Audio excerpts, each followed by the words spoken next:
PBNP dari kelas 1 TB dengan nomor IPM 0625403524. Di sini saya akan menjelaskan materi tentang pelajaran K3 di semester 1. Tadi pertama, saya akan menjelaskan apa itu K3. K3, keselamatan dan kesehatan kerja. Keselamatan kerja diartikan sebagai upaya-upaya yang ditunjukkan untuk melindungi pekerjaan, menjaga keselamatan orang lain, melindungi peralatan, tempat kerja, dan bahan produksi, menjaga kelestarian lingkungan hidup, dan melancarkan proses produksi. Materi yang kedua, saya akan menjelaskan lambang atau logo simbol K3, keselamatan dan kesehatan kerja, beserta arti dan maknanya. Bentuk lambang K3, palang dilengkapi roda gigi 11 berwarna hijau di atas warna dasar putih. Arti dan makna simbol atau lambang K3. Palang bebas dari kecelakaan dan penyakit akibat kerja. Roda gigi bekerja dengan kesegaran jasmani dan rohani. Warna putih, bersih dan suci. Warna hijau, selamat, sehat, dan sejahtera. 11 roda gigi, 11 bab dalam Undang-Undang Nomor 1 Tahun 1970 tentang keselamatan kerja. Oke, materi yang ketiga yaitu di sini saya menjelaskan materi yang ketiga, OSHA Sign dan ANSI. Yang pertama, OSHA Sign. Cara paling efektif untuk mengomunikasikan bahaya yang mungkin terjadi di tempat kerja atau lokasi kerja adalah dengan menampilkan rambu-rambu keselamatan, pelindungan pekerjaan, dan perangkat pekerjaan dapat menghindari denda yang mahal dengan memastikan tanda keselamatan terlihat jelas, memiliki pesan yang jelas, ringkas, dicetak pada bahan yang tepat, dan ditempatkan di lokasi yang tepat. Yang kedua, ANSI Sign. ANSI memberikan rujukan gambar yang diakui secara internasional yang cepat dipahami oleh tenaga kerja secara global. Format tanpa ANSI didasarkan pada 3 elemen penting termasuk hidir keselamatan, gambar, dan pesan keselamatan.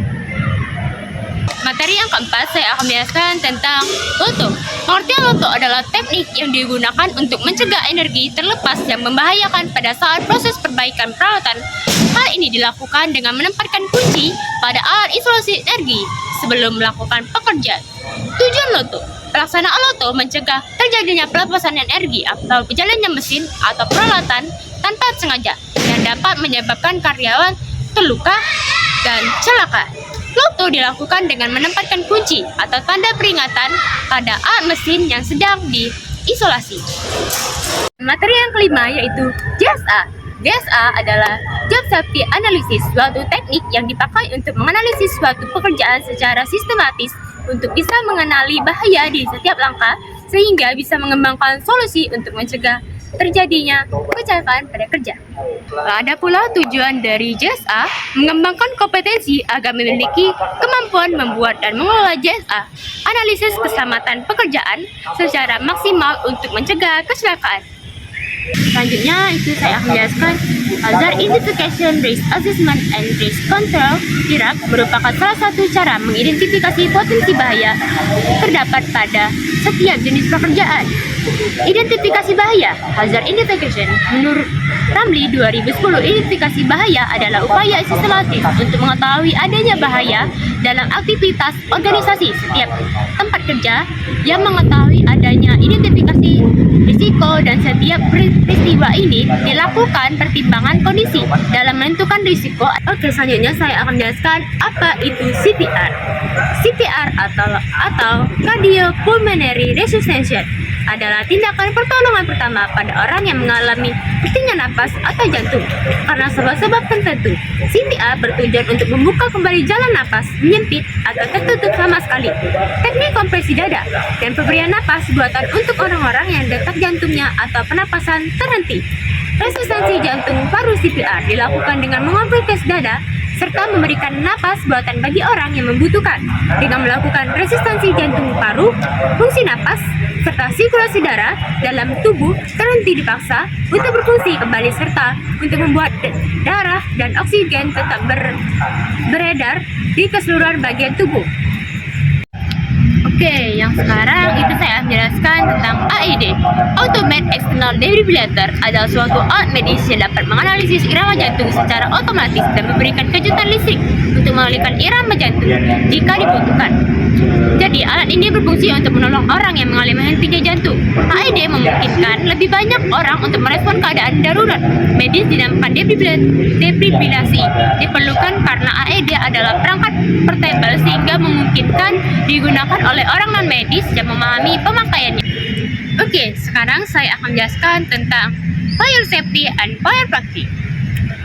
Pengertian dari APAR. APAR adalah alat pemadam api berbentuk tabung berisi bahan kimia yang ringan dan mudah dijinjing atau mudah dioperasikan oleh satu orang, berukuran 0,5 sampai 16 kg.